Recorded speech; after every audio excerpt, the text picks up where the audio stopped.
Thank you very much for coming this early. I know it is very, very early for a Sunday, but the idea is in the next couple of hours to talk to you about a couple of algorithms, which is AES for symmetric time and RSA. Although some people think that it's still got some life, and to remove all the mystery that surrounds cryptography. Cryptography has been around for over 25 years. You can see it from a mathematical viewpoint. We can look in depth at things that are difficult to accept by an engineer, but you can actually apply cryptography in your day-to-day life, and if you look at it, you don't actually need to have a great knowledge of maths. With just a couple of basic notions and know what modular symmetrics is, you can have a better idea of cryptography, just to understand how cryptography works and whether the algorithms that we use today are secure or strong. Another thing that we're going to look at is algorithmic complexity. So there, you're either going to have to learn maths or ask for the help of a true mathematician.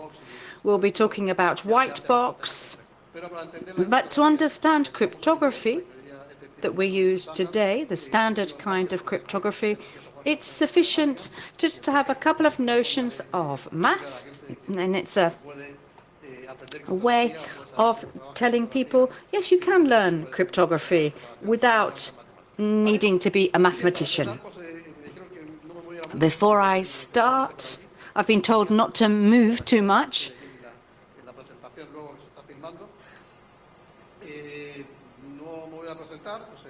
I'm not going to introduce myself. My name is Jorge Ramio Aguirre. I've been working in cryptography for the last 25 years at the Polytechnic University in Madrid and the UNIT, and also in Latin America. And for the last 25 years, I've been the cryptography man, basically. And now with Alfonso Muñoz, we are in charge of CryptoRed, which is an 18-year-old network. In fact, it was 18 quite recently, to make people aware of what security actually means. So let's talk about cryptography. There's symmetric and asymmetric cryptography. Let's try to compare the different algorithms that we use today. And if you look where it says symmetric encryptors, the algorithms either work reverse when I encrypt, or the forms work inversely, or it's the keys that work in reverse. So one key when you emit and one when you receive. So what the key does, the other reflects it. So encryption systems, when they're symmetric, there are two kinds of classification. We've got the flow, i.e. byte to byte, which were very interesting a few years ago. And in fact, there was an algorithm which is RC4, and that was untouchable. It was a standard a few years back. But a weakness was found in it that was published in the internet. And nowadays, any sort of handshake protocol that we do, amongst the protocols, you now will not find RC4. It comes about around number 20. So RC4 has completely disappeared.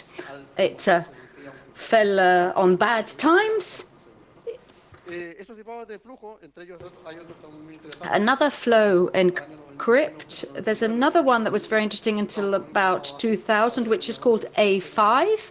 It's a GSM type.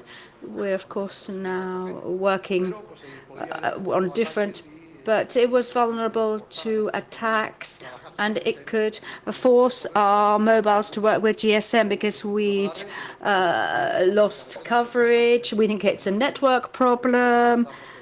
there was a system that could send us GSM information. It would force us to work on GSM. When you work with GSM, the algorithm that was used was called A5, which is a bit-by-bit flow encryption, but it was also a little bit unsafe because GSM committed the terrible crime of not making the code public. So the code needs to be public. And that's the second Kirchhoff principle, who said that strength of just receiving one key, everything else is public. So they made it secret, that algorithm. They did reverse engineering, RSA, in 1999. And with a $20,000 machine in 6 years, which of course we will never have, but a criminal organization has, you could actually break this A5 algorithm in just a few seconds, and you could listen to a mobile phone call.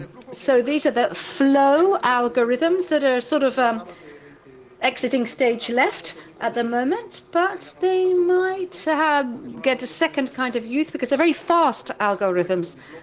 You don't need to have a block and then sign or encrypt, but you can do a byte-to-byte.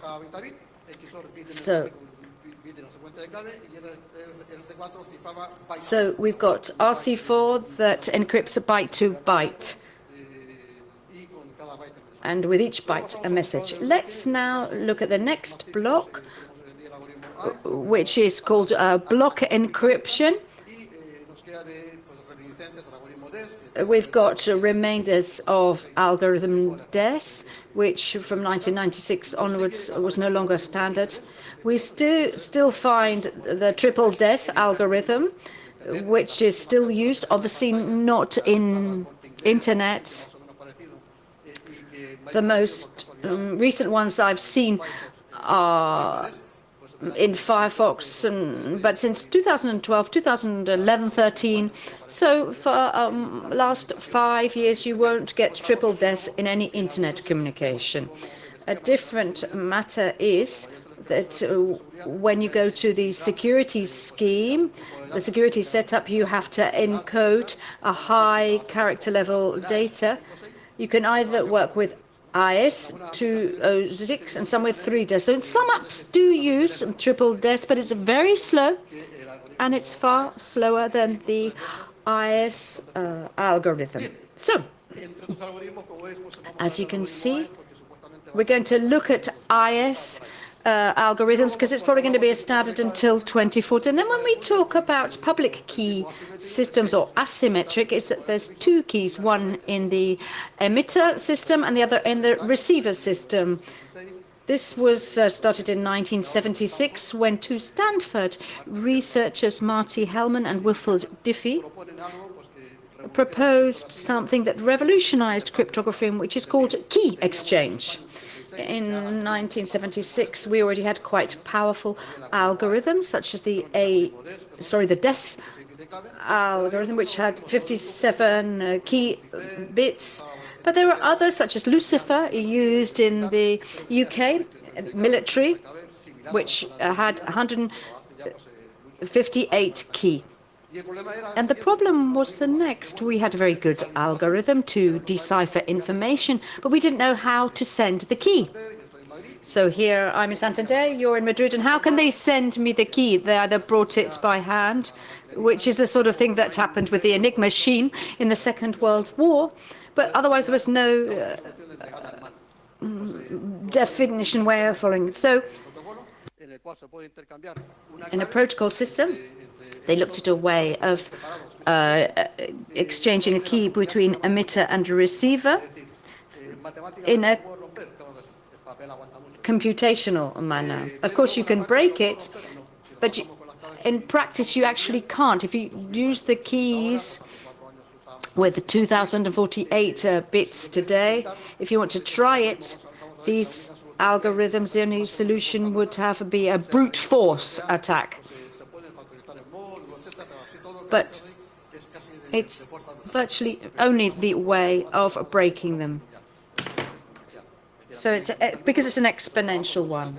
So as the number goes up, then the numbers get much, much bigger. So we've got this nth. If you try to buy a key, which is similar to trying to break a key, an AES key, we need millions and millions of attempts. And we wouldn't have the ability. We're not talking about quantic computation, that's a different kettle of fish. With current machines, it's virtually impossible because you can't attack cryptography, you cannot avoid cryptography. So we can have man in the middle, but you don't actually break the algorithm, but you just break through how the algorithm is implemented when you exchange the key. So here we've got these two keys, one in the sender, one in the receiver. They're mathematically one the reverse of the other, and you can't divide them. If you try to divide them, we're using with whole numbers, and it just doesn't work. You can't divide, but you can multiply it. You can multiply by a minus 1, which means that some numbers are the reverse of a body. That's the difference between a public and a private key. But what one key does, the other undoes. So you've got this exponentiation system between them, and what exponentiation does is it multiplies by a number elevated to n with the exchange of key, or my private key if what I've got a digital signature, but it's always a number elevated to an exponential and reduced to a module. A public module, you all know the public module. What happens is you don't need the PIQ. And between the two, we've got RSA, the DH, and we've also got ElGamal algorithm. It's fairly complex, but they basically do the same thing. In the case of RSA and ElGamal, they do it confidentially, or you have to digitally sign it. And then we've got the sum stroke product way of doing things. We've got the famous MH rucksacks, MH bags, and elliptic curves. And it's only if you've got this Harvard device that you can start the app, the hard drive, and then go on to the RAM, so it's deciphered and it'll run. So here we've got the RSA algorithm and the AES algorithm. Why? Well, because the issue of elliptic curves have greater preponderance with key exchanges between client and servers. You start to see the DH type, but there's still this RSA algorithm. And if you go to the INCIBE page, you can see that we're working with TLS, and you'll see we've got RSA with algorithm AES 128, and there you can see CBC SHA. So that's why I've chosen RSA and AES just to do a little workshop. And I've uploaded a little document onto internet, so if you want to repeat this lesson at home, you can do so. So that's why we've used RSA and AES, because that's what we're going to look at in this workshop. So we're going to look at AES just briefly, then we'll watch a video, animated video, which has been organized by some of our students, and it'll be published 2 to 3 months. There are different blocks, different pieces to it. It's quite easy to understand how the AES works quite graphically. Difficult to understand how it works mathematically. Then there you have to know about polynomials.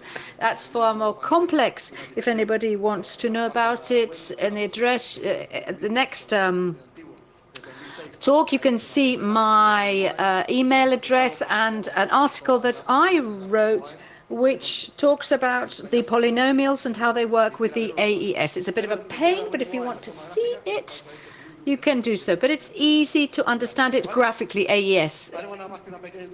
So I'm going to introduce, in 1997, NIST didn't certify DES. Every 4 to 5 years, it had its life validated. But why?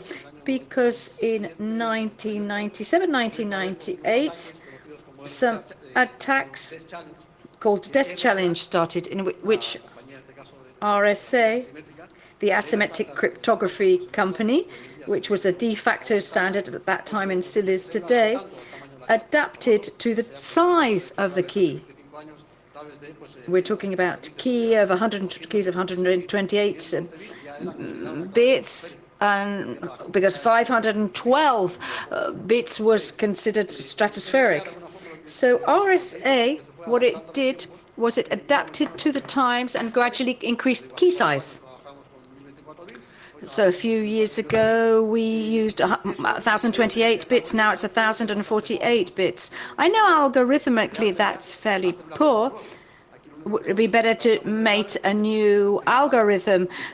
We've just actually increased the size of the key. It's like getting a bigger bike instead of buying a car or a motorbike. What we've just done is making progress so that attacks are more difficult, but the algorithm is the same one that we've been using 40 years ago. Let's see why. Why didn't NIST certify DES? Because there was a massive attack that was known at an internet level, because an RSA complained that they had colleagues in SSL. So when we know that there's asymmetric cryptography, we use RSA. And RSA has adapted to the needs. So we've increased the key 12, 24, 40, and now 1,048. But DES is an algorithm that was criticized a lot at the time. And the key was actually downloaded, that had been created, the father key. And it went from 128 to 64 bits, and NSA or NIST said that this key could be typed into ASCII. ASCII at that time wasn't extended, more than 128. And the 8th bit was a pariah bit, so it just got rid of each, the 8th character of each bit. So the drop is astronomical from 128 to 56. There were some justifications that they said that they wanted that for banking operations, for getting money out of cash points. We're talking about 1974. We're talking about the first semiconductors that consumed a lot, that heated up, and it was very, very difficult. So it wasn't worth it. That's why they left the key. That's what some people think, but others think that they just wanted to have control over this kind of algorithm. If you want to talk about paranoia later, there's a lot of paranoias out there, and today we've left them aside. But paranoias in cryptography have always existed, ever since Alan Turing's time. And NSA, for many, many years, what it tried to do was to prohibit everything that they weren't able to do. And then they realized that the best thing to do was to have the best mathematicians in the world in the NSA. So they decided that the best defense is an attack at the end of the day. DES was considered safe, but very slow. they called a public tender to the new symmetric encryption, and that became a world standard at the AES. In October 2000, after this 2-year public tender, it was decided that AES would be the standard algorithm. But from the time it's standard until it's used massively, 7, 8, or 10 years might go by. So we don't start seeing AES algorithm, which until 2008, 2009. And it's been a standard since 2000. So now what's going to happen with the hash function? Well, it's probably frowned upon. But the operations are the same. If the algorithms are badly made, it's going to still carry on working badly, but as there are many more vectors and the hash is much bigger, but it can still be tracked. There's now a new standard, which is called H3. When is it going to be used? I don't know. Maybe not until 2024, 2025. What I mean is between an algorithm becoming a standard and then being used, 10 years can go by. But now if you go to internet and any TLS communication, the standard algorithm used is AES. But actually until 4 or 5 years ago, other algorithms were still used. Right.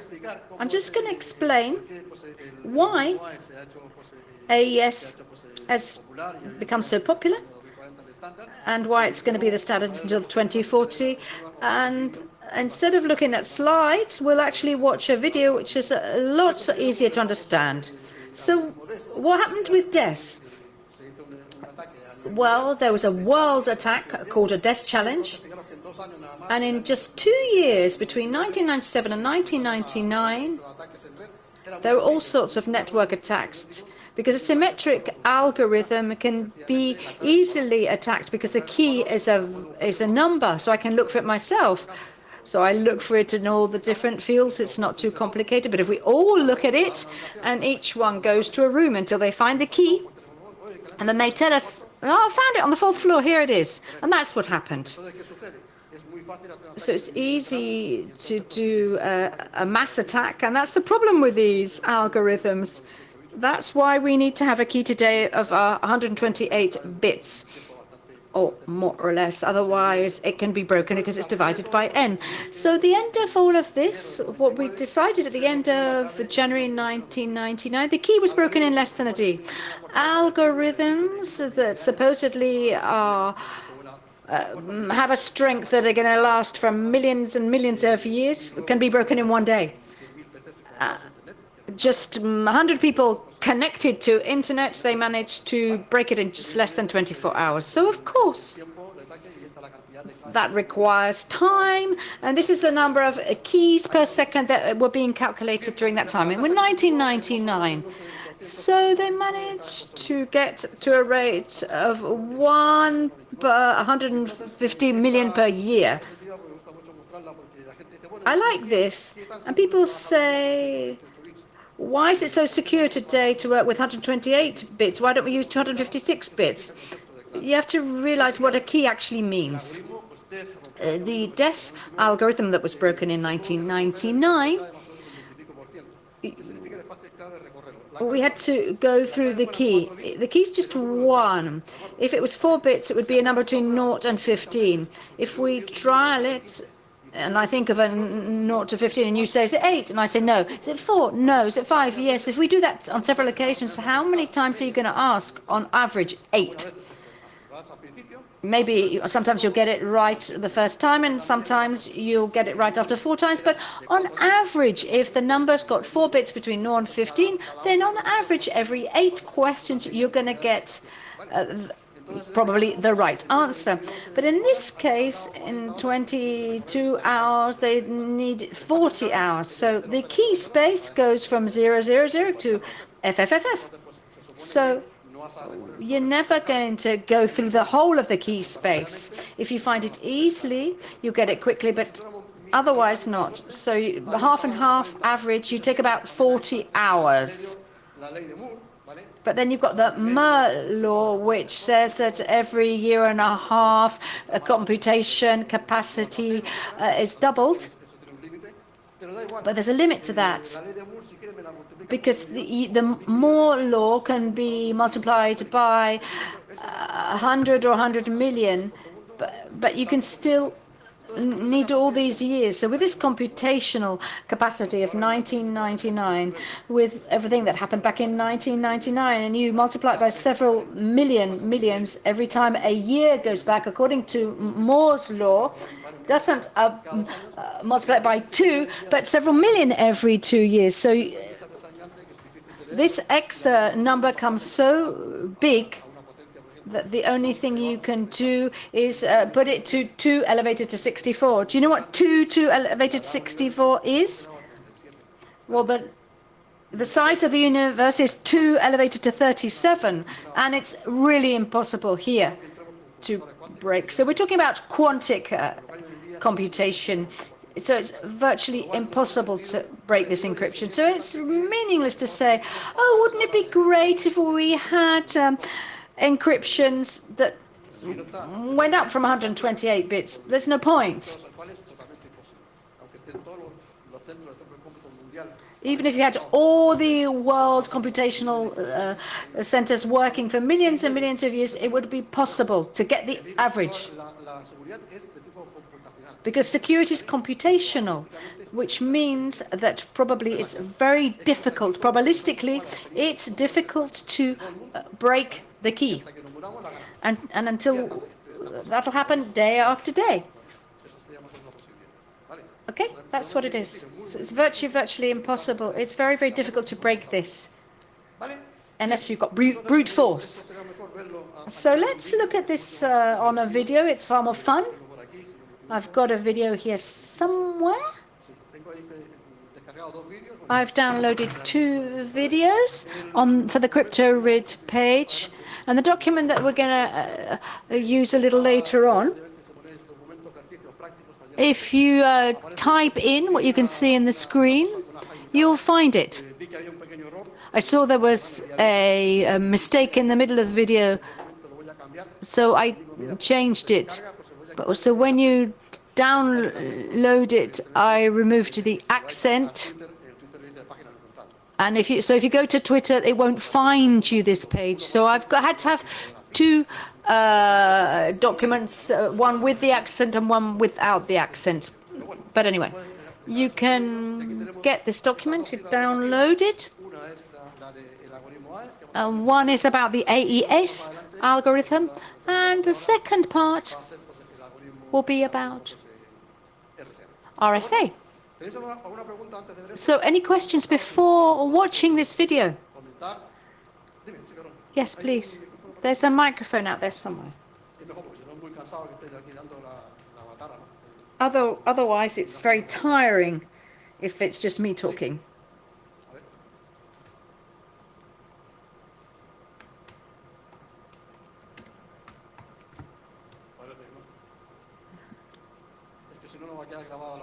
Otherwise, it won't be recorded, the question, and we want to record it.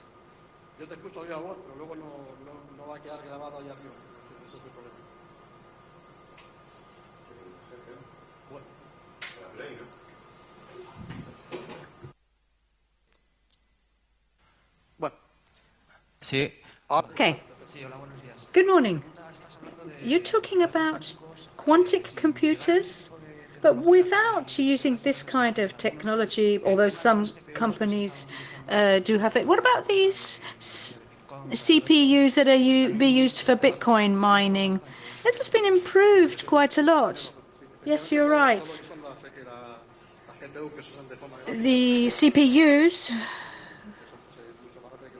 which are far faster than PCs, but they still aren't as fast as quantic computers. Quantic computers are a different ballgame. This is something that in another talk I've spoken about in Latin America, in Argentina, and this is something, because we don't know what's going to happen in the future with these in a very short space of time. So who's going to know about cryptography if everything's quantic, or either a physicist they're going to have to study quantum physics in second or third year. But a few years ago, I brought Marty Hellman, and he said that by the year 2030, and he may have got this wrong, because there are many companies such as Amazon, Google, and large big governments are using quantum computing. But for a while, these quantum computers haven't been very stable. And we're not talking about a PC. We're not talking about something that has cost $4,000 or $5,000. It's far more complex than that. But everything that today is based on computational security, everything is done in parallel.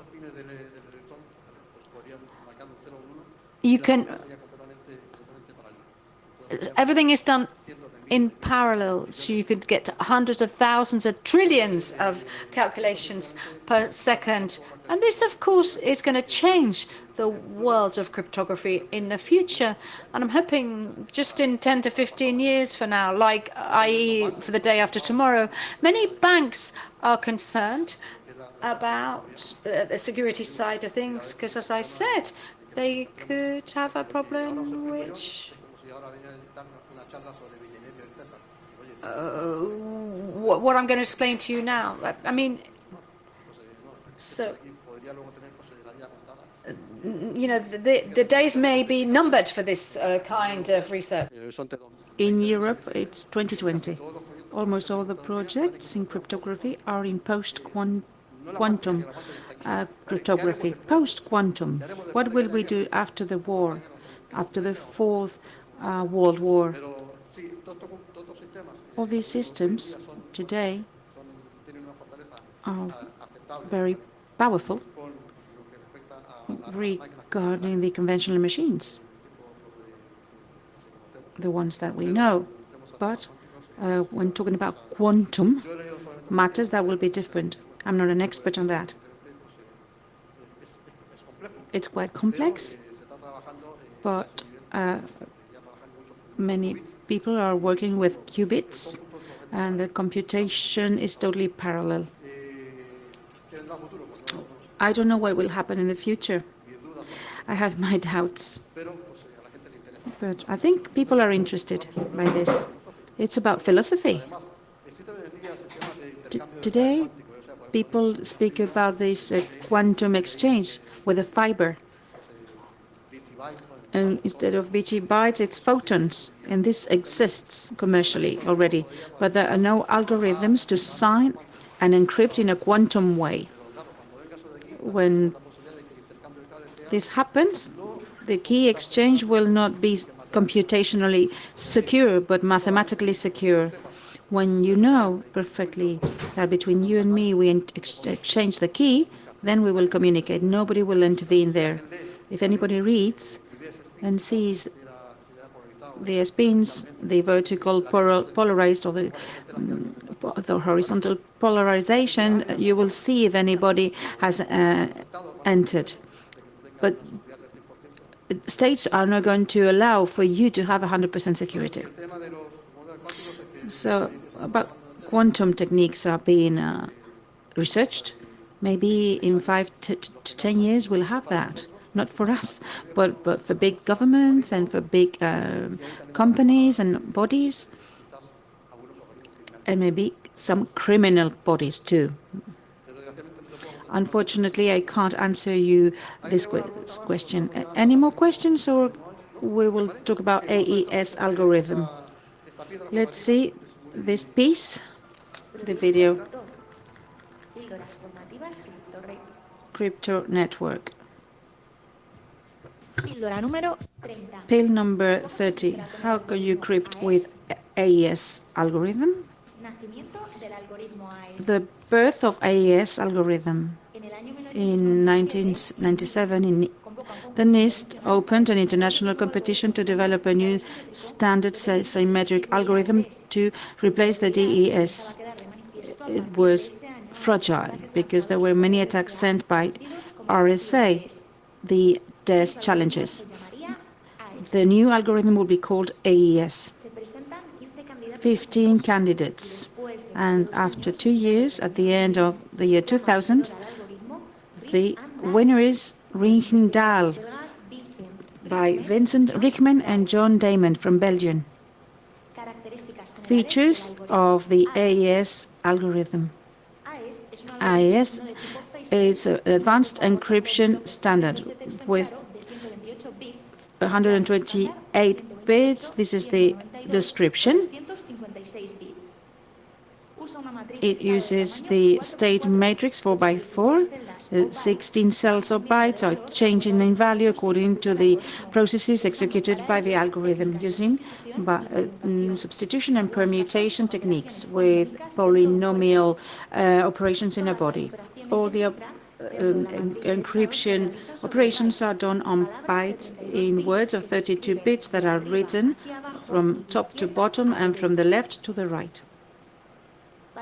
For a 128-bit key, the algorithm will do 10 rounds. If the key is 192 bits, it's 12 rounds, and for 156 bits, it's 14 rounds. In each of these rounds, a generated key will be generated from the master key. The encryption algorithm starts with a function called a round key, with the sum between the message bytes and the key bytes. For a 128-bit key, 10 subkeys will be calculated, one for each round, and the next 4 operations will be done during 9 rounds. Subbytes, sit grouse, mixed galliums, and a ground key.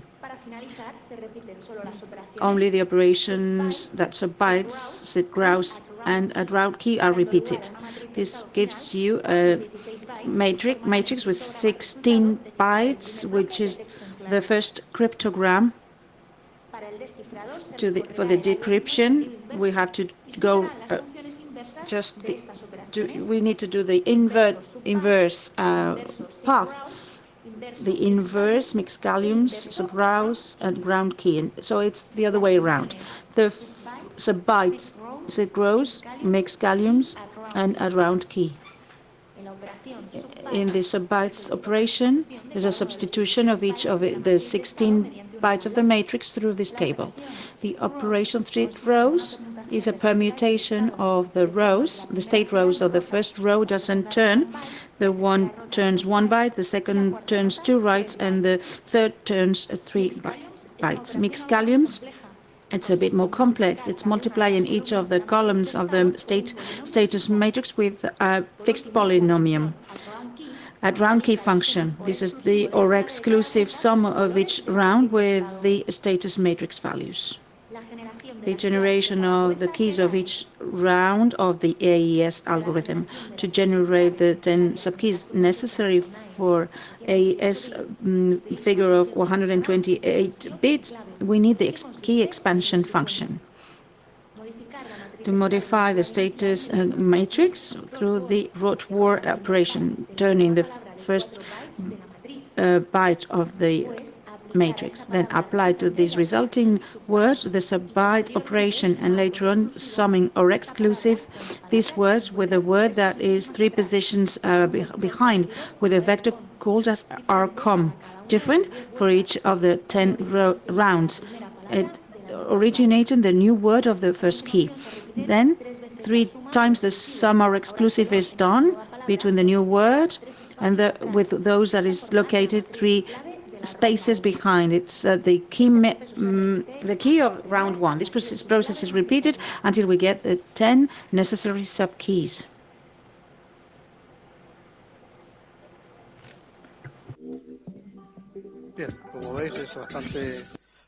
So it's quite easy to understand the work done by AES algorithm. It's not that complex. If you want to see it, how the subbytes function is obtained, there are mathematics behind it, but it's just a table of 256 characters in hexadecimal, and the entry 1F is like the exit bit 3. That's all. It's very easy to do the operations. A round key is the XOR operation type. byte to byte to 32 number of words, because the Windows calculator accepts 64 bits, and the only complex operation is multiplying by each of the columns with this original matrix. And the generation of subkeys, it's easily understood. It's not complex. The AES algorithm has mathematics underneath, so it's quite secure on the mathematical side. Before showing a software that we can play with OPCCR, we can check that the operations are not really the ones they say. We're talking about computational or mathematical security. In quantum cryptography, maybe we will have a security that it will not only be computational but mathematic. Security is 100% sure. Today, we have the computational security. It's the computational time that you need to break a key. It's a lot. Just imagine 256, one more bit, you multiply by 2, the effort and the time. By 2 if it was linear. In the case of AES, it's linear, but in RSA, it's not linear. But means that it's attack by force, just time that it's needed. Somebody could find a cryptogram knowing the packages, and it is encrypted with AES 128, knowing, well, it's the key. Hexadecimal C3B847B8A6. If you find it, it's the end of security in NASA and NSA, but they're very low probabilities, so this security level is accepted. So it's computational security. They can't break the key. Yes, they can in one try. Yes, the possibility of probability that of this happening, it's like it's impossible. Well, it's very, very improbable, very unlikely. So we need to know this because it's going to be important for the concept of security in the future. Well, this is just the same in the video. This is just a table OPC, similar to Billionaire's tables. I'm going to put it with a zoom so that you can see it. It's a kind of a Billionaire's table, but underneath there is mathematical operations. If you want to change the byte, that is 5A, this byte, hexadecimal, and we have 4 bits for each value. This corresponds to the byte BE. There's a mathematical explanation. I use the table, I don't use the maths, because this is a fixed table. It doesn't change. There's a direct table and there's an inverted table, from top to down and from down to top. So it's the inverted operations that are used. That's multiplication of columns. When we speak about keys, this is interesting. Today, we use AES 256. The AES 256, it has a big key. It's more secure because it's more difficult to attack with brute force, to attack 256 bits than 128, because to attack 128 bits, you have to do a lot of tries. But to attack 256 bits, the average is many more trials. It's horrible, so difficult. But there's something interesting here. It appears in some of the documents. The rounds, the symmetrical algorithms like AES, Lowfish, many other algorithms take a key, there is a series of sub-keys, and there are many rounds. Algorithm AES does 10 rounds, 12 and 14. The DES algorithm did 16 rounds, others do 52. All the algorithms do rounds. How can we explain? I want to mix up the bits of the message and the bits of the key. So I always give an example that is from another colleague, but I took it with me, the concept of mayonnaise sauce. You have oil and egg. So there's the key. If I do a normal mayonnaise, I put 2 eggs, the oil, And then I have a mixer. I have to maintain the mixer on so that it starts making the mayonnaise. I have two options. I put the egg in the oil, I press the button for 6 minutes until the mayonnaise is done, or I just do a 12 seconds and I stop it, another round, 12 seconds, I stop. I do it in various rounds. That's the concept of rounds. What would happen? Julian Assange mentioned that from WikiLeaks. He's an expert on cryptography. He did a testament and he encrypted his testament with the algorithm AES. It was criticized that AES algorithm, when it was turned for 256 bits, it needed more rounds, more than 14, like 16 rounds. The explanation is very clear. Instead of doing the mayonnaise with this type of hen eggs, I use ostrich eggs. I need more times, more rounds, because it's more difficult to do it with ostrich eggs. You need a good emulsion. You need more rounds with a mixer. So the AES algorithm is very strong with 256 bits. But maybe with other attacks it could be very weak, because we can do a follow-up. Where are the bits of the keys? Maybe you've read something about Julian Assange. We have the speed symmetrical algorithm. That's the case of AES. This is the 50 megabytes per second. That's the speed. The algorithm triple D's is 5 times slower. It's very slow. If we compare it with the asymmetrical RSA, Diffie-German, Ergamal, there's a substantial difference. The difference is that the systems, the symmetrical systems like AES, have an encryption rate of hundreds of megabytes per second. The other algorithms have an encryption rates of kilobytes per second. The difference is 1 to 1,000. So the asymmetrical systems are used but for light operations, to exchange keys and for digital signature. I want to have this key for AES 256. I have no problem doing that, because if we go to this rate of dozens of kilobytes per second, there's no problem, because the value that you're going to encrypt is very low. Or I can have a hash function. I'm going to sign it. I have a big document. I can't sign all the document because the system rate is very low, 10 megas, because it takes 40, 50 seconds to sign.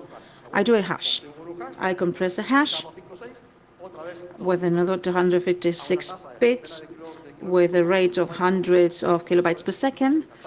It's easy.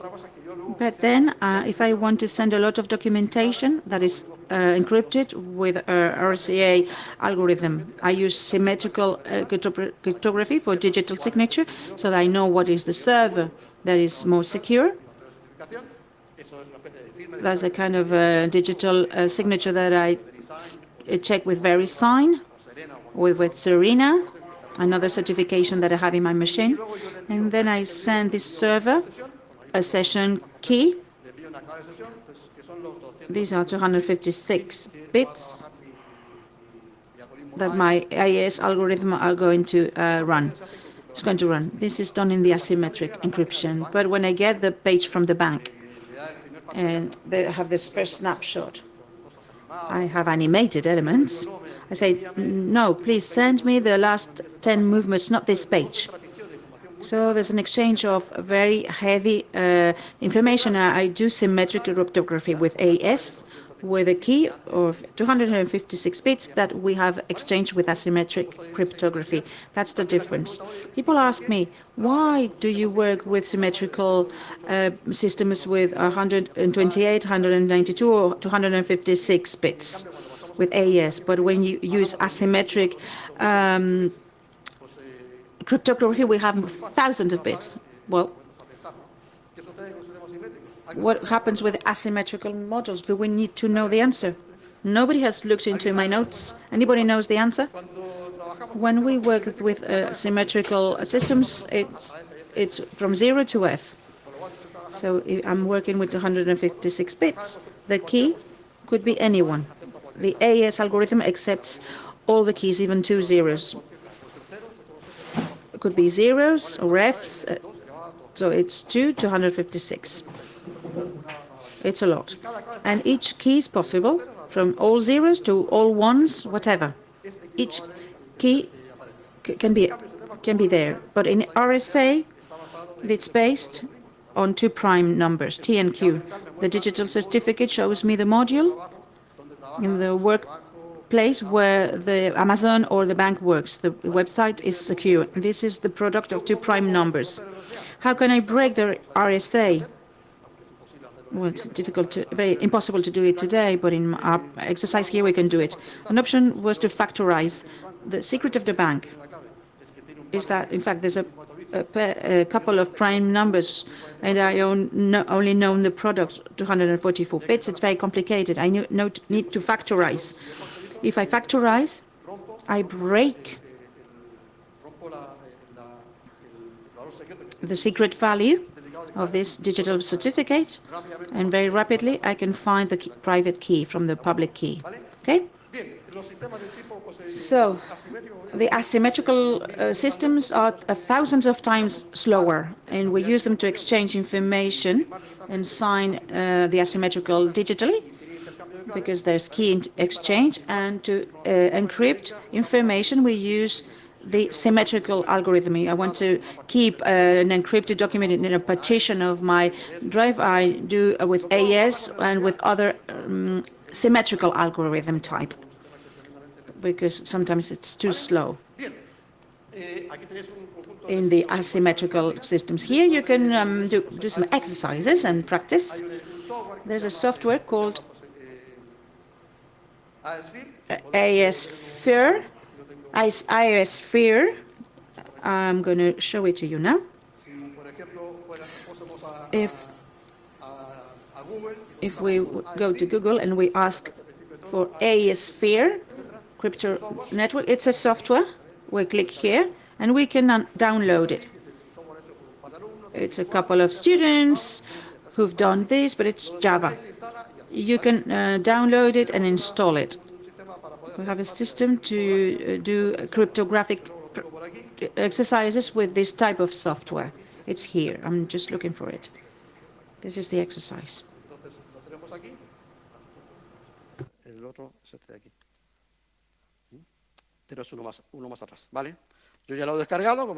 So it's downloaded.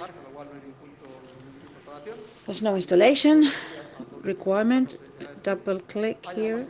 In AES-Sphere, there are documents and you can play with them and practice. .hard, and we have this type of software in English or Spanish. We can encrypt, decrypt, attacks, and operations. Operations are the typical operations of the algorithm. That's all. The subbytes, mixed columns, or the wrong key. These operations that you've seen in the video, they're quite simple.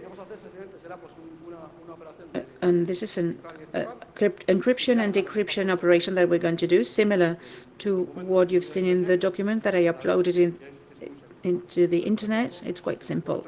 There's the document that I uploaded in the internet. I have exercises here.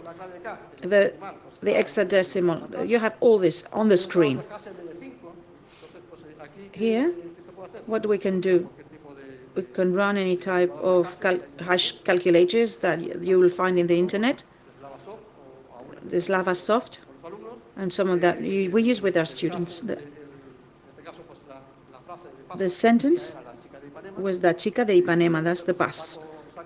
So I take the hash out of that, and it gives me the value of 128 bytes. And the text, 640 characters, La Chica de Ipanema, and the rest of the song. This message, I took it from the internet. It's 640 bits. It's the exact block that is worked or run by the AES algorithm. It's 16 bytes, 256 bits. So 128 multiplied by 5, it's exactly the figure that the AES algorithm works with. We have an exact block, 64 bits, AES 128 bits, and the message or the document is not coherent with 128 bits. We need to add something.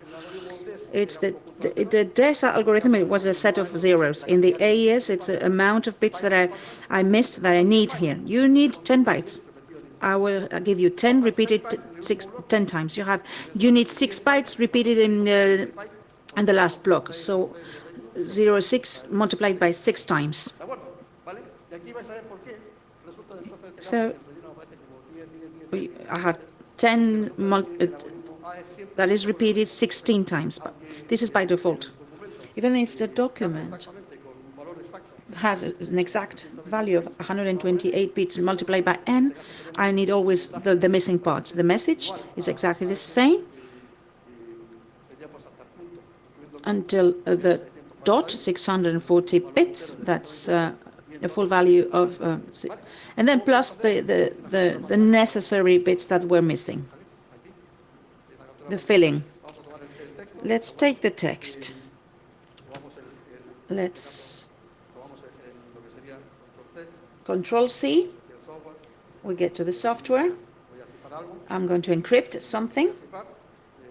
I'm going to, and the key is an hexadecimal system, 64.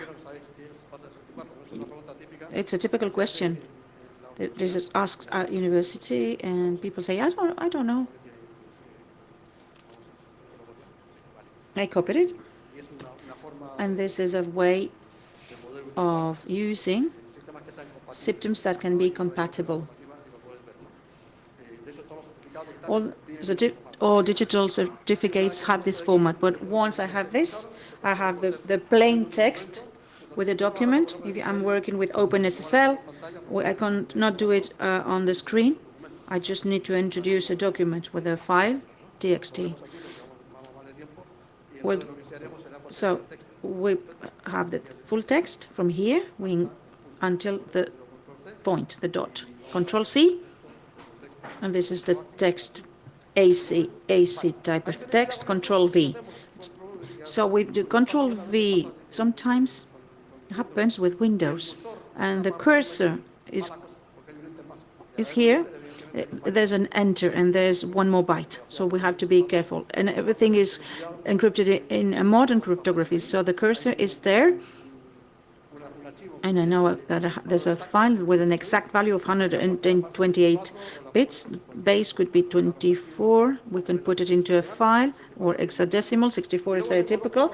And two types of figures. SCB, it's by default in the algorithms, but it's forbidden to use it. There are attacks against these figures. And then what's used today is CBC.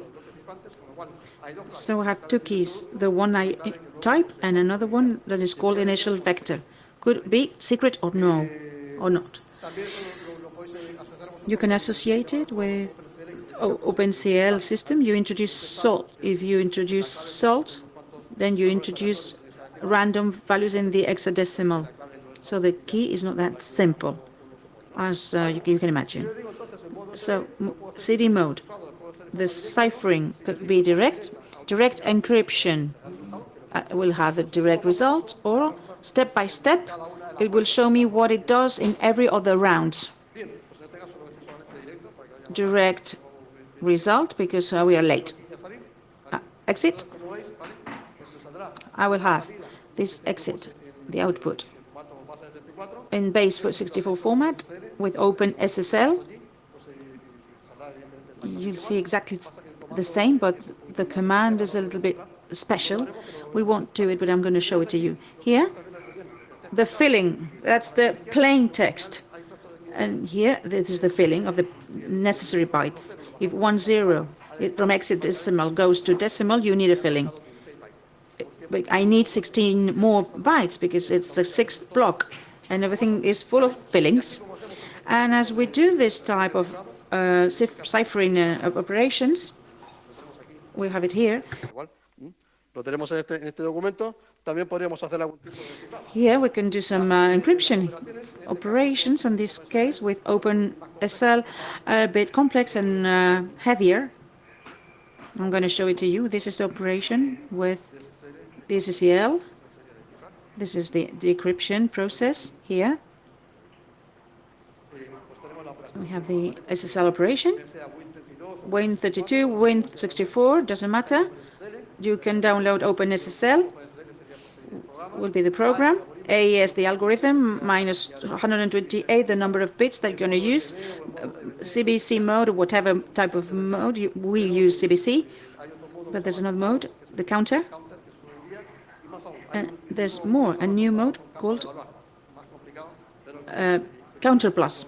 And it's being used and it's going to be the standard. No salt. What is no salt? Do you know what it means to introduce salt into an encryption? If we introduce salt, something interesting will happen. The program is going to my key. It's a sentence that I chose.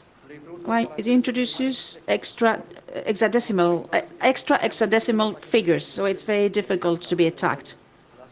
Random tables. Remember that.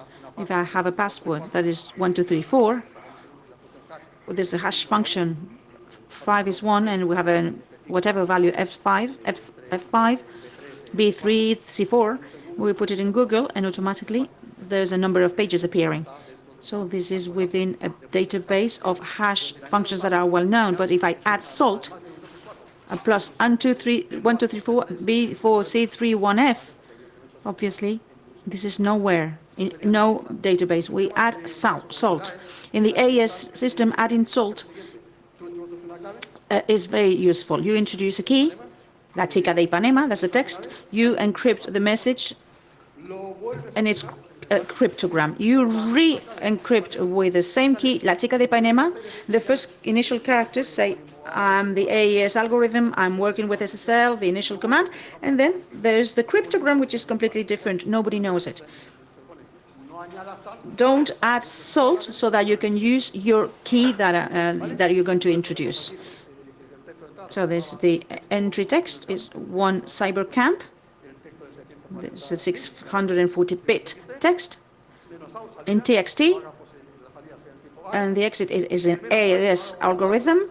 I use the amateur base 64. We can read it in any machine, and the key K, the La Chica de Ipanema, that's the key, but don't use the AC values.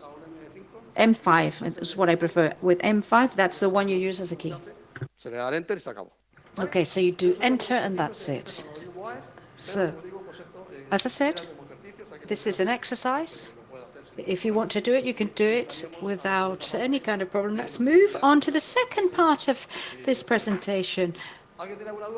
Does anybody have any doubts about RSA? I've got 56 minutes left just for RSA. So are there any problems with the AES algorithms? It's a very easy software, very intuitive. And of course, if anybody has any doubts about software,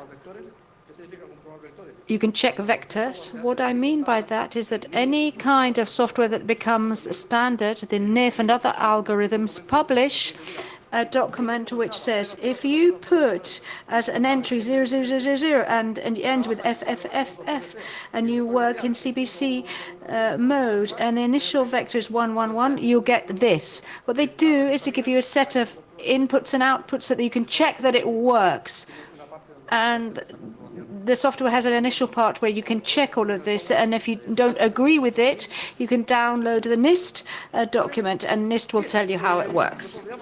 So let's forget symmetric cryptographies now, which I said are very fast, which encrypt the information symmetrically.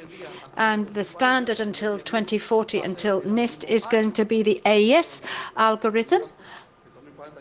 2040, I reckon we're going to be with quantum computers. So I think maybe AES maybe isn't going to be the one, but it's going to be at least 512 bits. The thing is, we can't say that we're going to use the key that's bigger with algorithms or RSA because they come slower. And as time goes by, what I want is for internet to be quicker. It's no good for me going to a bank and you go slowly to try to sign. If I go to a bank here in Spain and I see that it takes 3 or 4 seconds for the screen to pop up and the closed characters, I realize that something's wrong. And if instead of 5 or 6 seconds, it's a minute, you realize the internet's crashed. So there's no point in increasing the key length madly. But one of the solutions is that when we've got quantum computers, is just to go really fast forward with the keys, go to RSA, and it'll be almost 2,000 bits, or go to AES algorithms, which allows you to increase key size from 32 to 32-bit packs. So to 128, 192, and 250 bits by default. But you can increase it by in 32-bit stages or steps, but then it gets slower. Okay, any questions? Included in these kind of algorithms, this is the first one that appears a year and a half after Mickey Hellman said we just need to change this kind of key, November 76, and this happened in February 78, just about 18 months afterwards. The problem that Mickey Hellman has is that it exchanged a key. It exchanged a key between client and server. But after a protocol, it did both. You sent one thing out and then it returned. And once this had happened, the key to session was a value, but you didn't know what it was. There's a variant there, and I know that you can do the exchange of keys as long as you know the key previously. I'm going to send you an encrypted, signed document via an email. So what happens is within this envelope, what I do is I include the key. And you just are going to be the only person that can open the envelope and get the key. There's a nice protocol that's modified by Mickey Hellman, but you have to know the key at the outset that you're going to be sent. It has to have a value, a hash. Then you get the most significant bits that you want. And in the end, you do the same sort of thing, okay? So it's a little bit more complex, but it's also possible. But T.P. Herman, in both formats and different protocols, only allowed me to do a key exchange. You couldn't do digital signature. So these people were thinking about the whole time until they found RSA, which allowed them to exchange key and have digital signature. There's a public key, private key, the 2 types of keys. So you've got the public key, and I can send you something confidential because I encrypt it, I put it into your public key, I reduce it to the N module, and it's only you that has the private key that opens this public key. So if I put a figure with the public key to the receiver, but if I do something and I encrypt it with my private key, I put the document to hash and I send it with private key, I send it to everybody, but everybody has my public key and they can check that I've done this operation. As I've used hash, they'll know it's an entire document, and only I know the private key. They know that I'm the authentic person. That's what happens with asymmetric cryptography. This algorithm was patented in 1978. It took a long time for people to use it. Lotus Notes used it, and IBM looked at it, but we're talking about 1978. What's it for?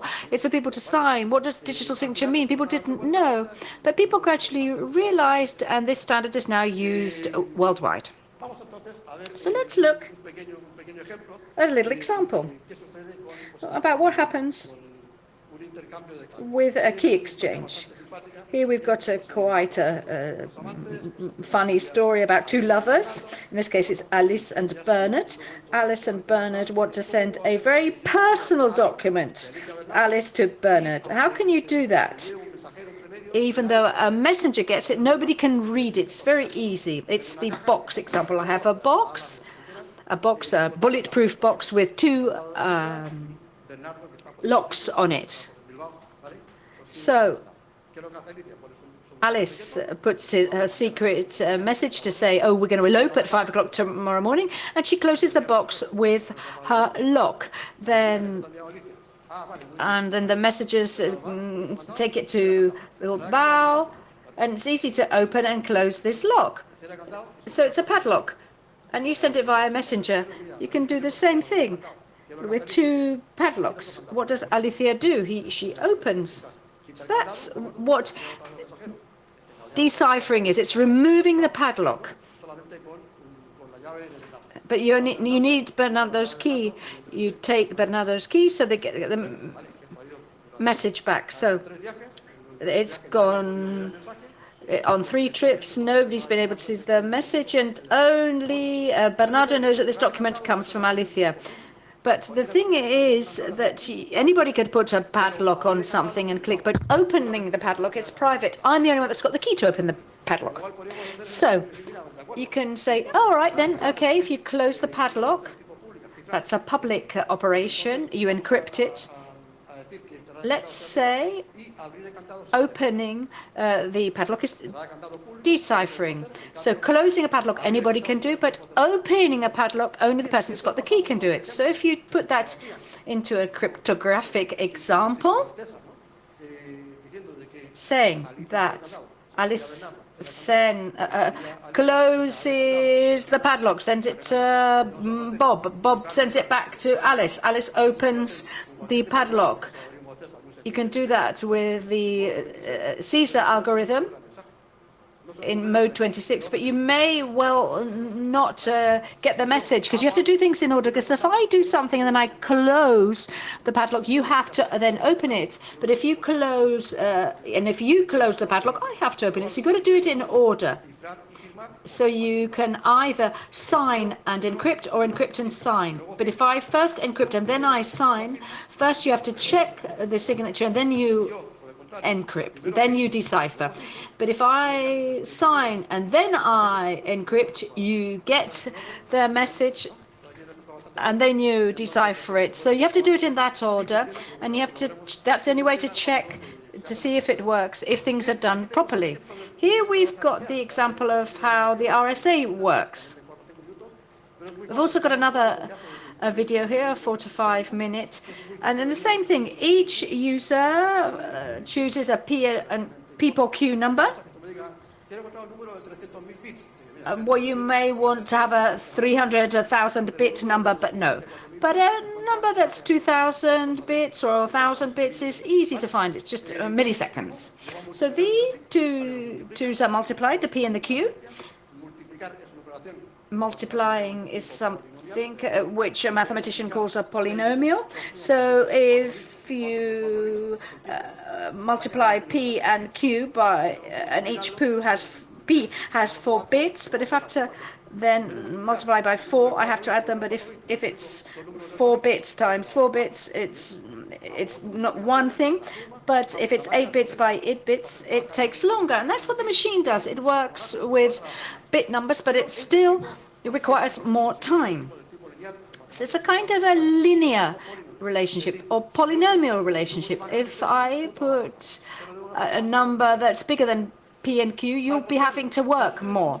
However, if you've got a number n, and n is a product of P and Q, if n is very small, you don't take much time. If it's double n, it takes a long time, much more than double, because it's not polynomial.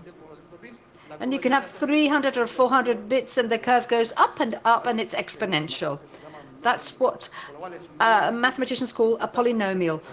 So it's very difficult to break an n value, which is a product of p times q, 800 bits. The only thing that was done about 7 or 8 years ago was with 700 and something bits.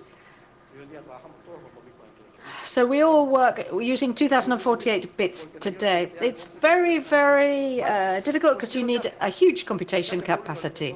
So you make the product public. You can use 78 module, but you don't know that 78 module actually contains. And what each user does is they calculate each phi n, and in this case, for two numbers, it's p minus 1 and q minus 1. If you multiply p and q, then it doesn't require any side of time. The thing is that only the owner of the key can do this. The owner of the key knows what p and q is. The bank or Amazon, I know the n number. It's a decimal, but actually it's a number.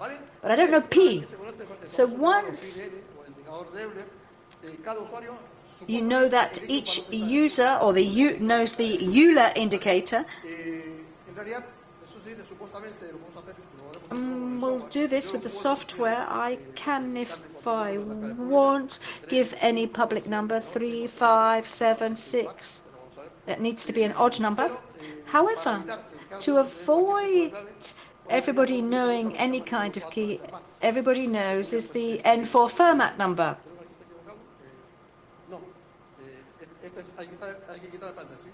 Sorry, the brackets shouldn't be there. It's 2 to the power of 2 to the power of 4, plus 1. That's the Fermat number. This is a prime number, and an interesting prime number, because it turns out that it starts with a 1, and it's got 15 zeros and a 1 at the end. What's that useful for? Well, these systems are very, very slow. We said that earlier, but as they're very slow, it's very difficult to do operations with very big numbers. So if you're the bank, I go into the bank, I send you a number that's 257 bits, which is the AES key, and this random number, I send it to you. The protocol's a little bit more complex. I send it to you with a public encrypted key. But what is the bank module? The bank has to use its private key. I've got the public key of the bank. So what happens with these 248 bits? It turns out that the bank key is going to be very, very similar. And the bank, to be able to get its session key, it's going to have to see 2048 bits elevated to the power of 2048, then the 2048, and that's enormous. That's why we use something completely different. But what happens here? A rapid explanation system is used. There's several, and the most well-known one is that if I want to do a rapid exponentiation operation, I put the number into a binary format. And so you have the public bank key, and what I do is just something, and I say x is equal to x squared module n, only if x is 0. Otherwise it's x equal to x squared multiplied by the base, and you get squared, squared, squared, and it's just multiplied by base, and it's very, very quick. And this is basically used to make sending a session key more quick. Does anybody know what a lateral channel attack is? Have you heard about a lateral channel attack? It was an RSA attack about 3.5 years ago. What happened was the machine has noise, and noise in this case can be a sound, a noise that you can actually hear, or it just might be radio frequency noise. You know that you can capture an image that's 100 meters away on a screen. Have you heard of Tempest, the Tempest attack? If not, look for tempest attack in internet, and there are many videos which show that you can capture the image from a building 40 meters away. What some researchers discovered is that when I do this operation of sending a session key, some random IS-256, I have to encrypt it to the public key of the bank, elevate it to the power, and I elevate it to this value here. But what happens when it goes to a 0? The program, what does is an x squared module n multiplied by base module 1. And they realized that the computer made a noise. It was one noise for x squared, and x squared to the base was a different noise. They didn't know it, but the dog knew it. And the dog knew in real time and know that the key for such a person was 10001 in real time. Of course, these were white-hatted hackers. So before hanging out on the internet, they warned all those people who were working with digital certificate and SSL protocols in computers for them to stop this. So what they did is generated white noise. So instead of listening quite clearly, the value of 24 kilohertz, which is 0 or 1, you just heard white noise. So if you write down acoustic attack RSA, you can see quite clearly all the zeros and ones, the noises that make. But that's used to attack not the algorithm, but a physical manifestation of the algorithm in the machine. If the key is bigger, they knew that it would take more time. So what they do is they attack the physical manifestations of algorithm, and this, everybody has that public key. One thing that digital certificate, which has been shown by Firefox, appears this decimal number, and what in Internet Explorer, it's 01001, and it's 24 bits, and if you put it into decimal, it's this, 65,537. So once we do that, what happens? This value here doesn't have factors of DN. If in cryptography we ask a value within a module, then we're trying to find a private key. And it turns out that between this number and E, there's no common factor, then automatically I know what the private key is. How do you find the private key? We have to use the extended algorithm, which is very quick, and if everybody wants to see it, there's a video that shows how that can be used. So it's made, the module N is made public. If you go into properties, you can see that. It's in your padlock, and Internet Explorer, you can go to the digital certificate, but if you want to see whether they're working with IS or another kind of algorithm, you have to go to the secure page and click on the right-hand button and properties. And Chrome, about a year ago, they've changed. And now you have to go to developer, security, high level. You have to do a whole series of routes to get to the padlock and find out what sort of encryption is being used, RSA, IAS, or whatever. Okay, the strength of this system is simply the secret that the user has is the P by Q.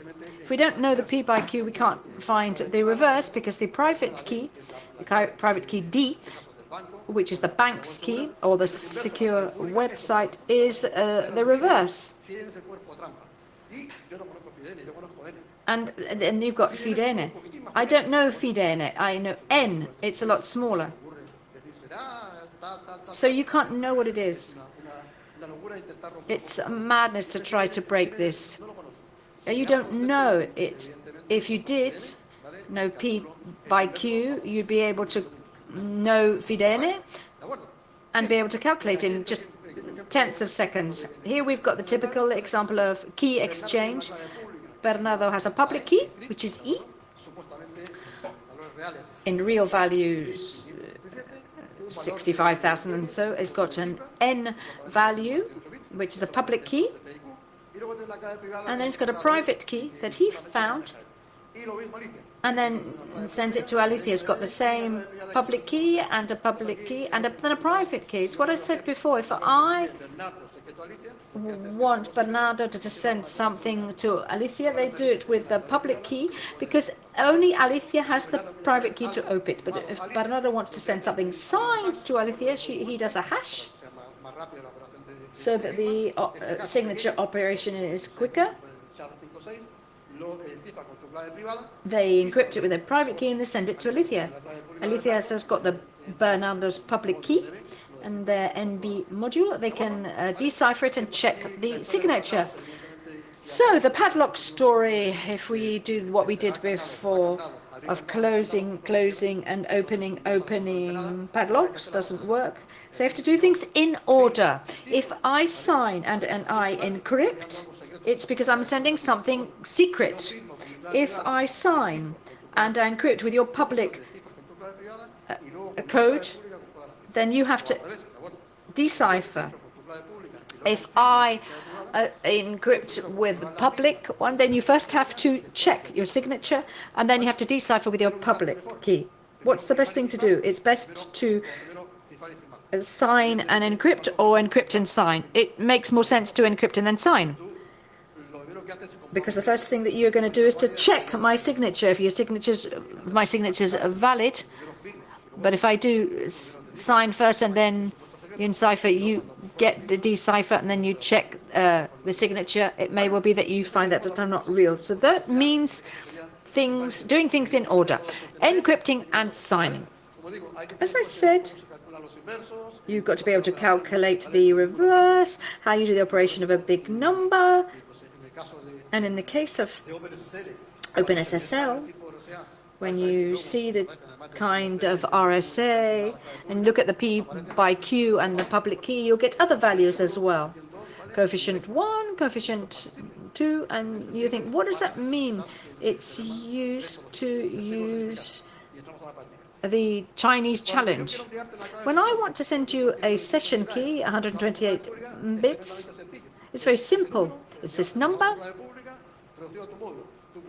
in your module. Your public module is a 256 bits. It's very quick. But when you've got to decipher, you've got a very big number and your private key is very big, so it takes a long time. And what we do is use the theory of the Chinese remains, in which the owner of the key doesn't decipher in module N, but in module P and Q. And as I've got P and Q, I can work with that.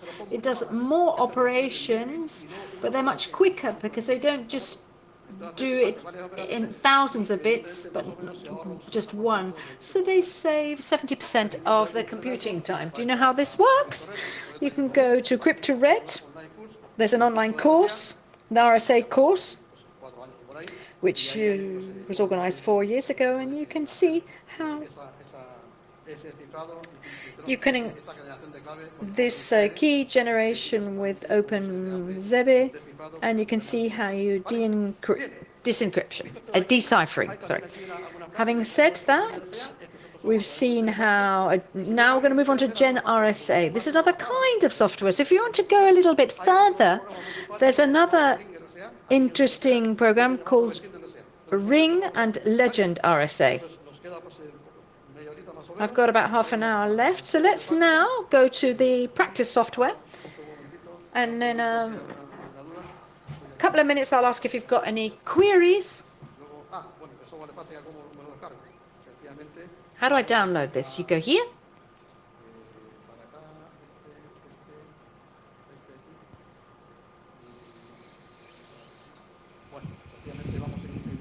We go to Google and you type Gen RSA. If you type here Gen RSA, Gen RSA is a famous command.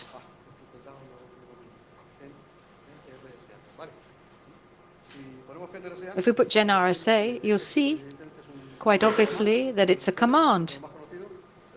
It's one of the most known, but first of all, you get this software. This is a new version that's just been brought out. You've got the most recent compilation is October this year, and you can do any kind of operations with Gen RSA. So if we download this, we've got it here. So download, and there you can see .har. There it is. It's starting. It's booting, and I've got others that I've already booted. I'm going to remove this one. I'm going to open the other .hards. We'll boot it again, but when we boot it, it shows you that it's loading, software's loading. And once again, we've got the program on our screen. It's a very simple program. We just put the P times Q prime numbers. Then we'll look at the public key in a public world, whichever one you want, or 65,437. You can use decimal units or not, or as you want. Once I have this, I can generate the key manually or automatically, as OpenSSL does. You generate 2048 bits in a command mode, OpenSSL space generate 2048 space my key.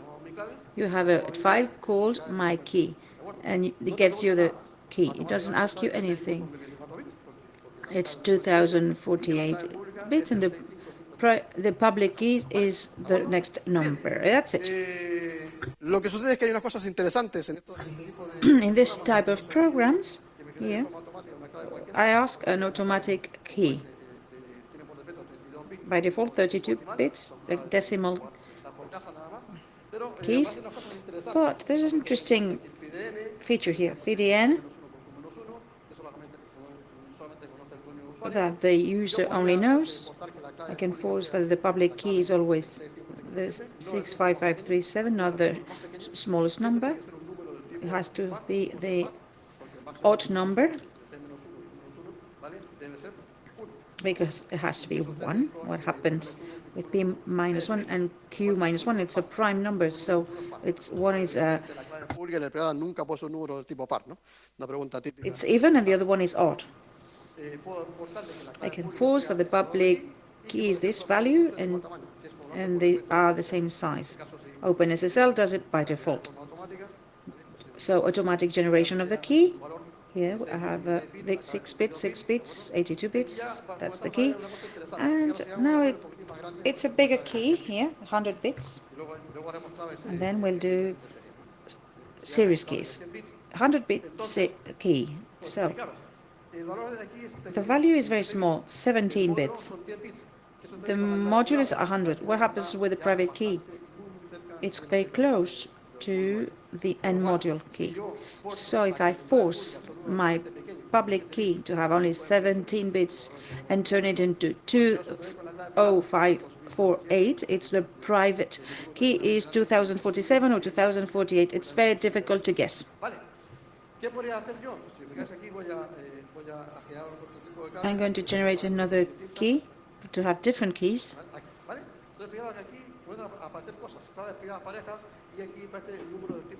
Number of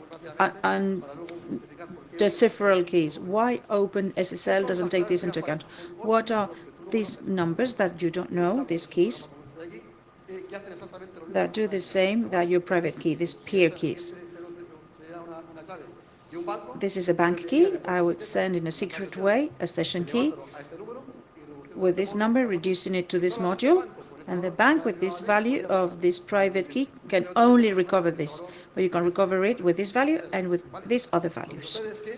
What happens is that those pair private keys are not known by the user. It's dangerous. I don't want other keys that I don't know and that do the same. We're working with big figures, big numbers. It's 2048 bits. That's big numbers, and it's generated automatically here. Here I have 2048 bits in the module, 17 bits. It's the public key, and the VDN is exactly the same, 2048. Well, the private key is 2047, but not much less. Instead of having one, let's see if I have others appearing. I have some examples, because this computer is very slow. No entiendo que vaya tan lento. Esto va... It's very slow, indeed. Ahora, vale, va a pedales, ¿eh? Fijaros, aquí tengo una clave de 3038. I have 3038 numbers. No mola, ¿no?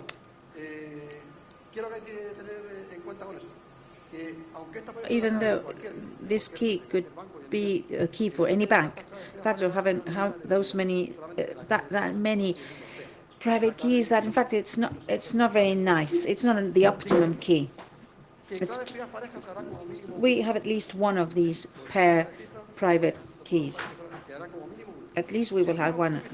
If you want to take care of the prime numbers P and Q, like OpenSSL, instead of one I can have 4, 40, 50, or 13,057. I don't like this.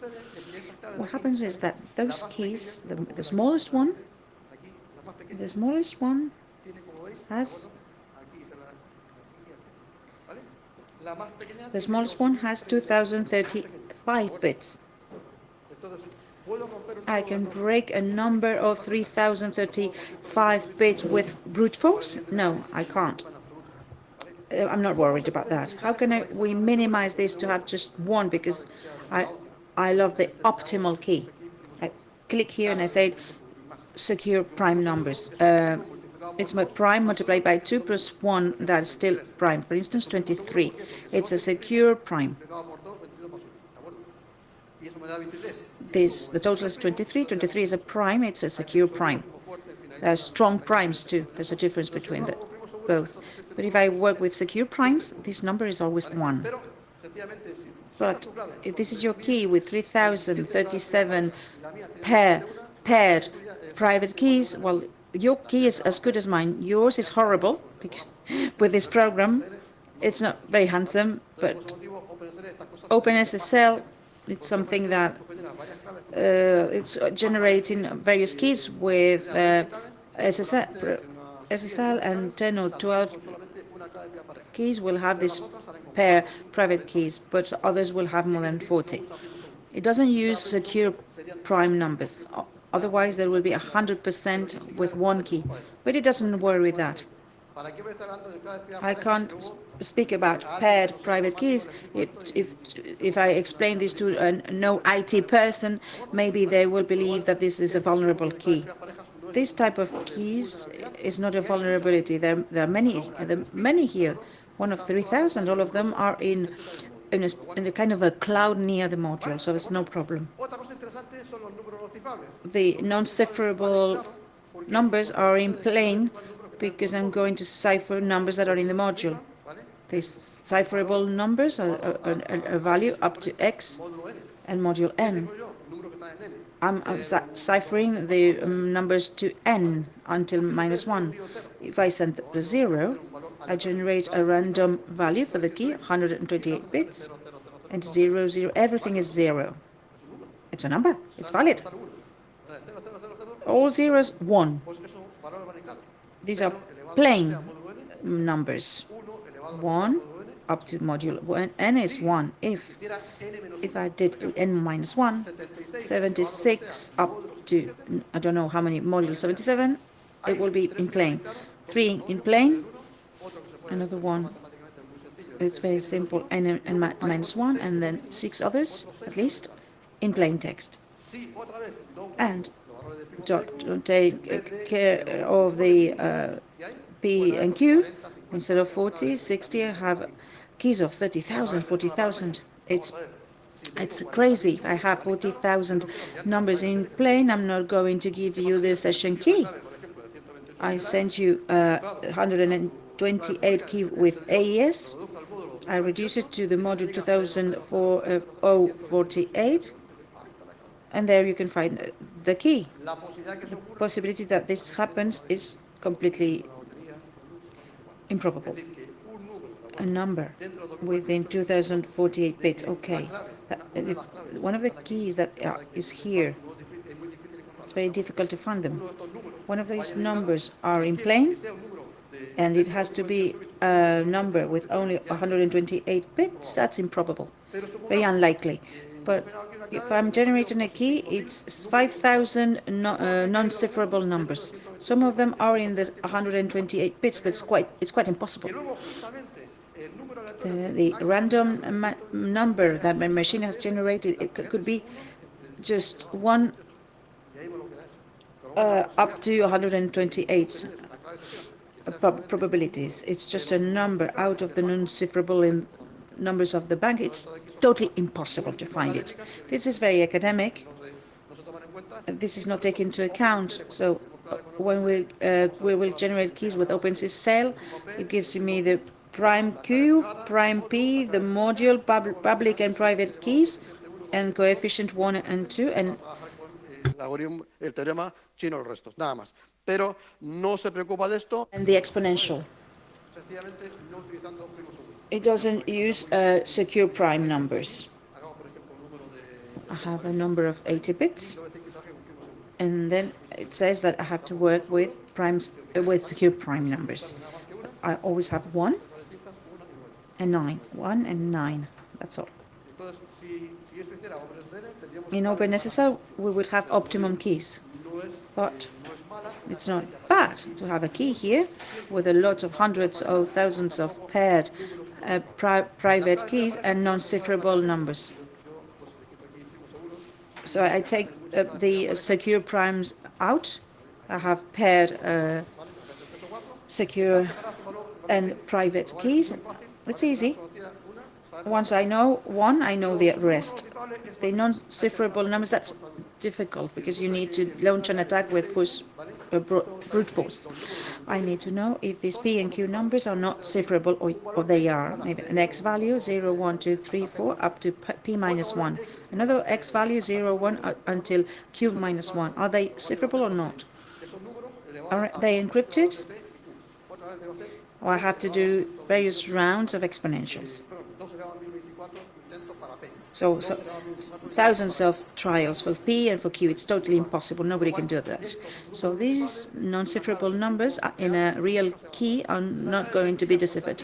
It's a simple key with 80 bits. It takes us half a minute, 80 seconds to find these numbers.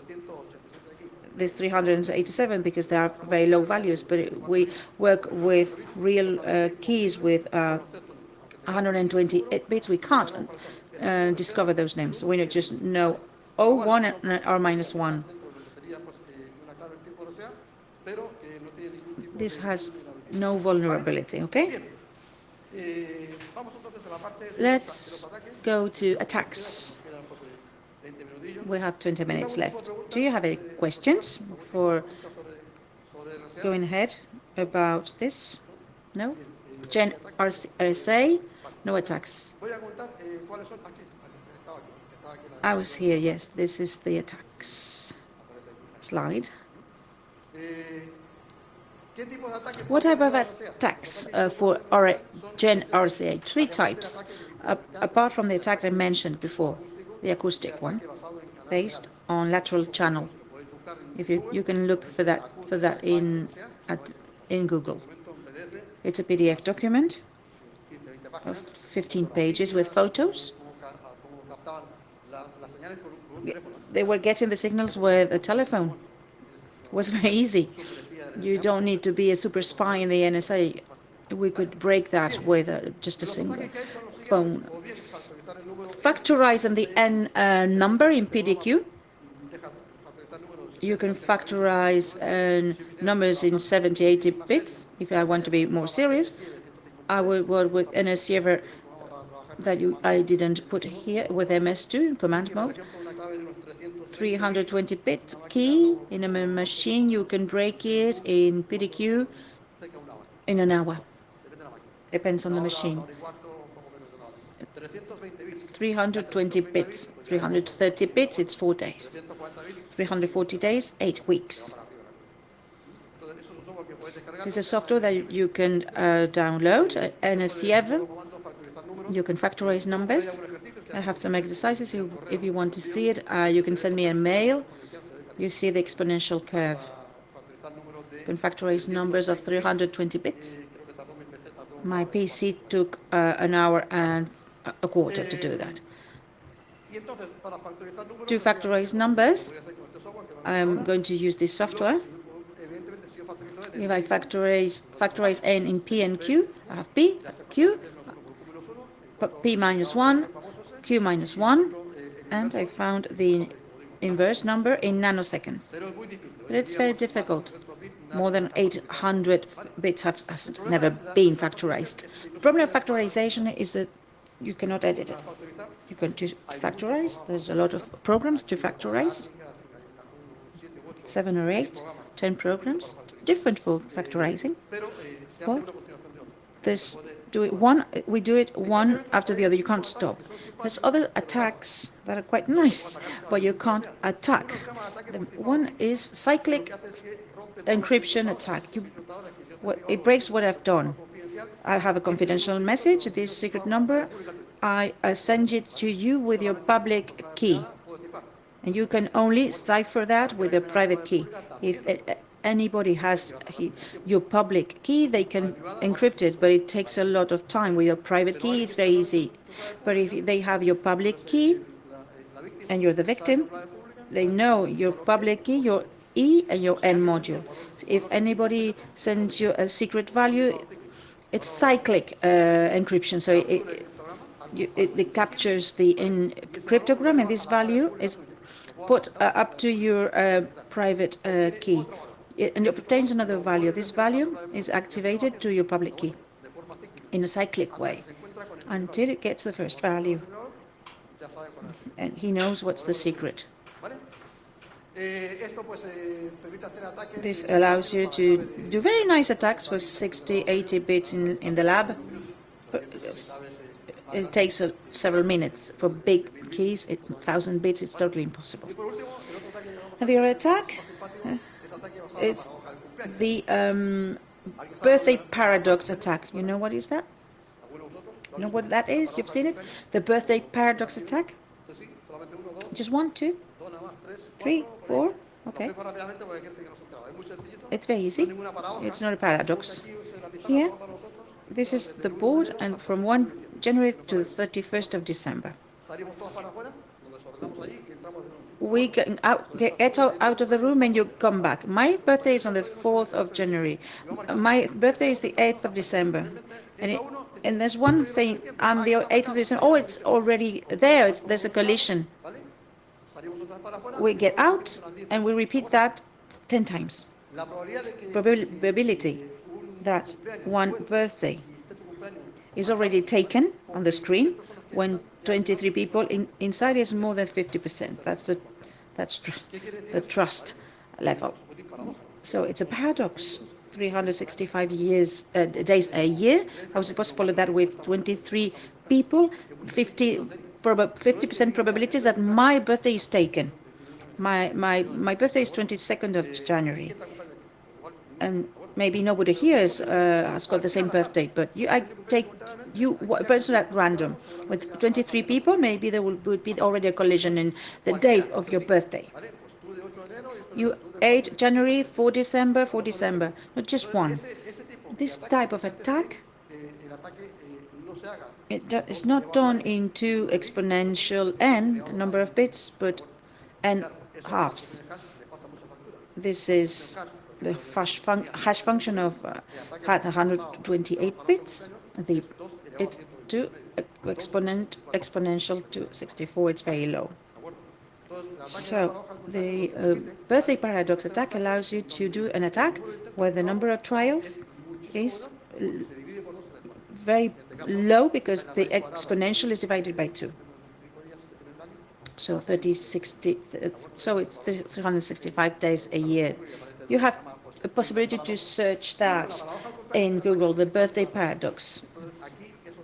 It's more interesting in Gen RSA. There's a software called Legion RSA. This software allowed you to do attacks of 1,000 million keys per second. You can do it in your lab, but the RSA values are 2048 bits. If it was 128 bits or 256 bits with the N hash, we could break it in a couple of minutes, but the RSA keys are very high in bits, so this type of attacks is very difficult. If you want to make an operation, you can do it with this program. You can launch an attack, divide, and you will win. I have a machine with 8 processors. I have a rate of 1 million attacks per second. I have 100 machines. It's 100,000 million keys per second. That's interesting. We work with the very big keys in RSA. Imagine it's in a botnet that is very good, so it's huge numbers and we can't attack it, but we can try in the lab. Gen RSA. It's very simple, it's very funny. With Gen RSA, if I want to sign digitally, we have this real key, clean data. And I can say that hexadecimal, we will create a key, 2048 bits. The key here is a hexadecimal. Instead of being 65,000, etc., it's 10001. The digital certificate shown by Internet Explorer shows 010001. It's 24 bits in 3 bytes. So here I generate it in an automatic way. And here we have the key. Paired private key. The public key is very small. The mode and the private key 2046. We can't break it. If I wanted to cipher a number, it's easy. Operations, cipher, decipher, any number. This one, in hexadecimal.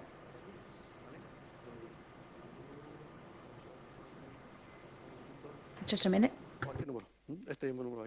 Any number, I want to cipher it. The hexadecimal is this value. I can say I want to use text. With text, hello, how are you? We can do it. It's just for the lab. I would need to code it, to encode it. What is the size of my module? My module has 28 bits. I have blocks of 3 by 4, 3 by 8, 24. That's a way. I have different numbers within the 28-bit block. 2048, so it's a big text. We don't use it in practice because we don't use it to cipher documents. But we can use text. Once I have this value, this is the value I'm going to decipher. And there's no science behind this. So, if anybody has a doubt, we could do a deciphering operation with libraries that are in the internet. Mobile Fish. Mobile Fish, do you know it? It's a very good site, 25 million different things. The Open SSL, I downloaded it from here. The Mobile Fish is a website.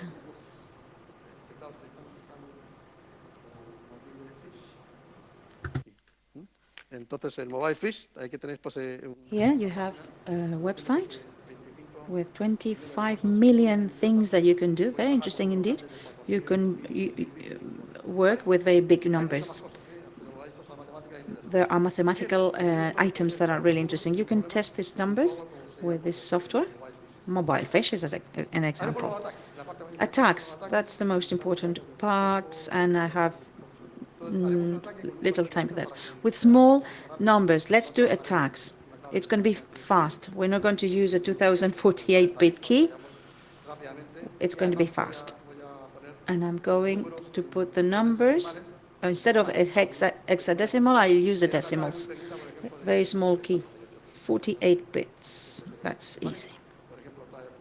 public key, small key, and I generate it automatically. This is a public key generated here. Here, so the public key is not the standard one. It chooses the smallest number. 3 or 5 or 7 or 9 were not accepted. It's the 11, number 11 is the smallest possible. Factorizing. Attacks are factorizing in 2 seconds. But if you want to work with factorizing elements, you sieve 153, that's the program. 300 bits, you can break it in several minutes. Here, factorizing, you can do your lab practices. Let's do the cyclical attack. In the cyclical type of attacks, here you have the ciphered message and the original message. Let's see what would be the ciphered message, the encrypted message. I want to send this guy this message 1234.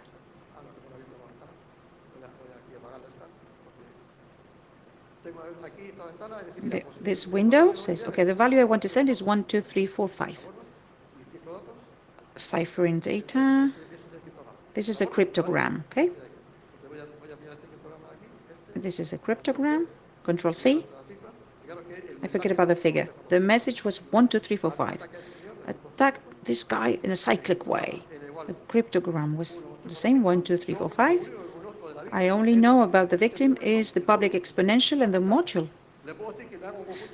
I ask a series of ciphering until it gets to the key. Look, start. It takes this number here, put it up to the volume, to the exponential, reduce to the module, and that's the number. Again, it's doing the same cyclically. It's a cycle, and 1, 2, 3, 4, 5 will appear. It's going to be very fast. It's a cycle.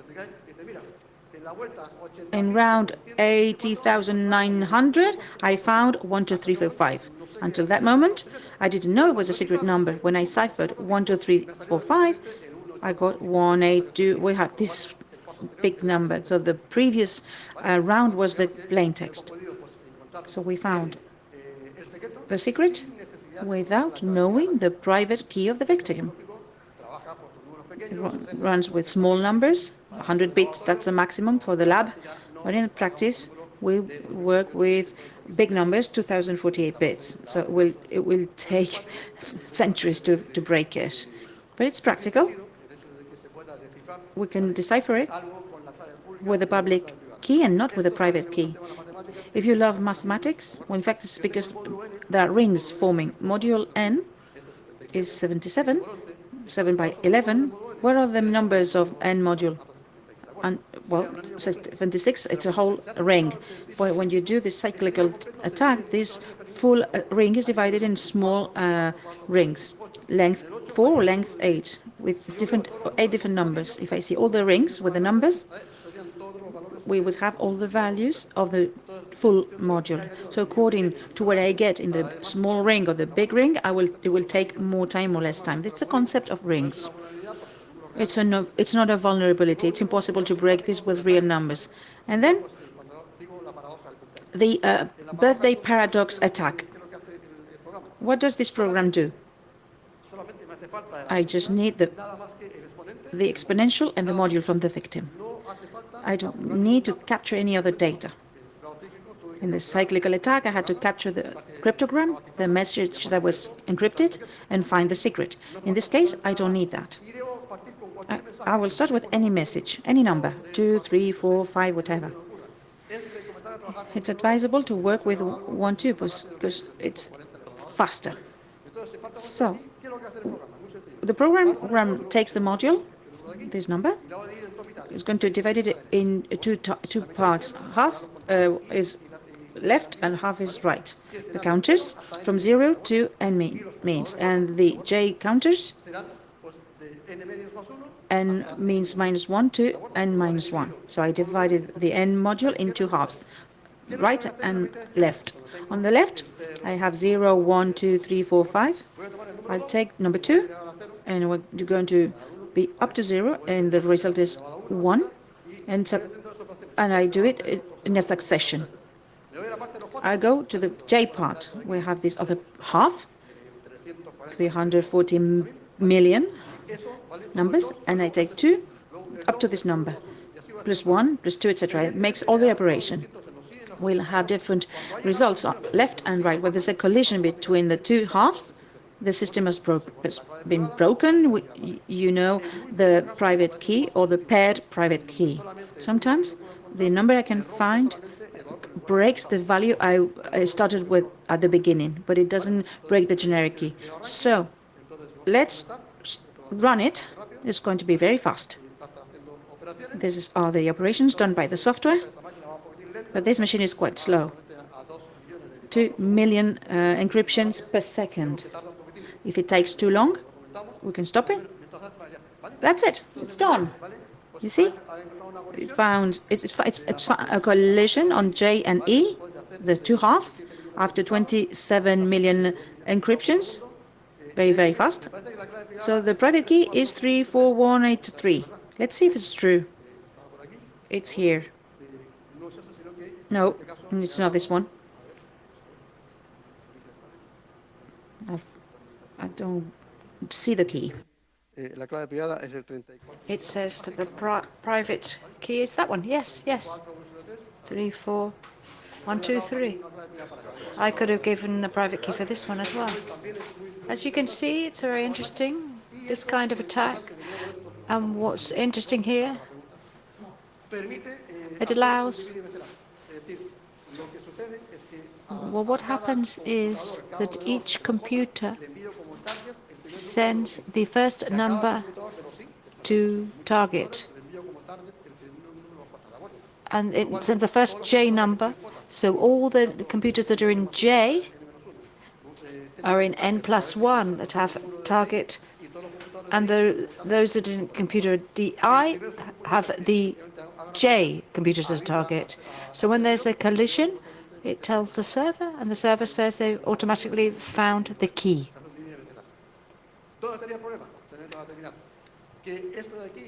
This here, that I have time to decipher, is 2 years. So I'm a bit worried about this.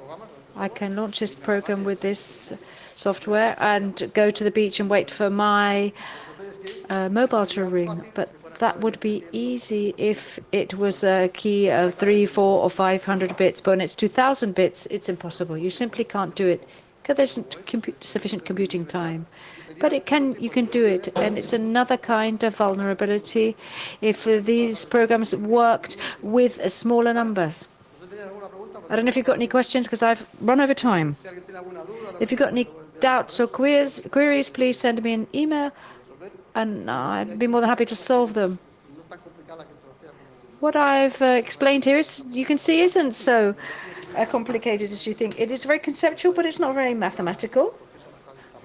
Why keys are a certain size. It's very, very difficult for students to understand. But the mathematical side of things isn't complicated unless you want to get a little bit more in depth.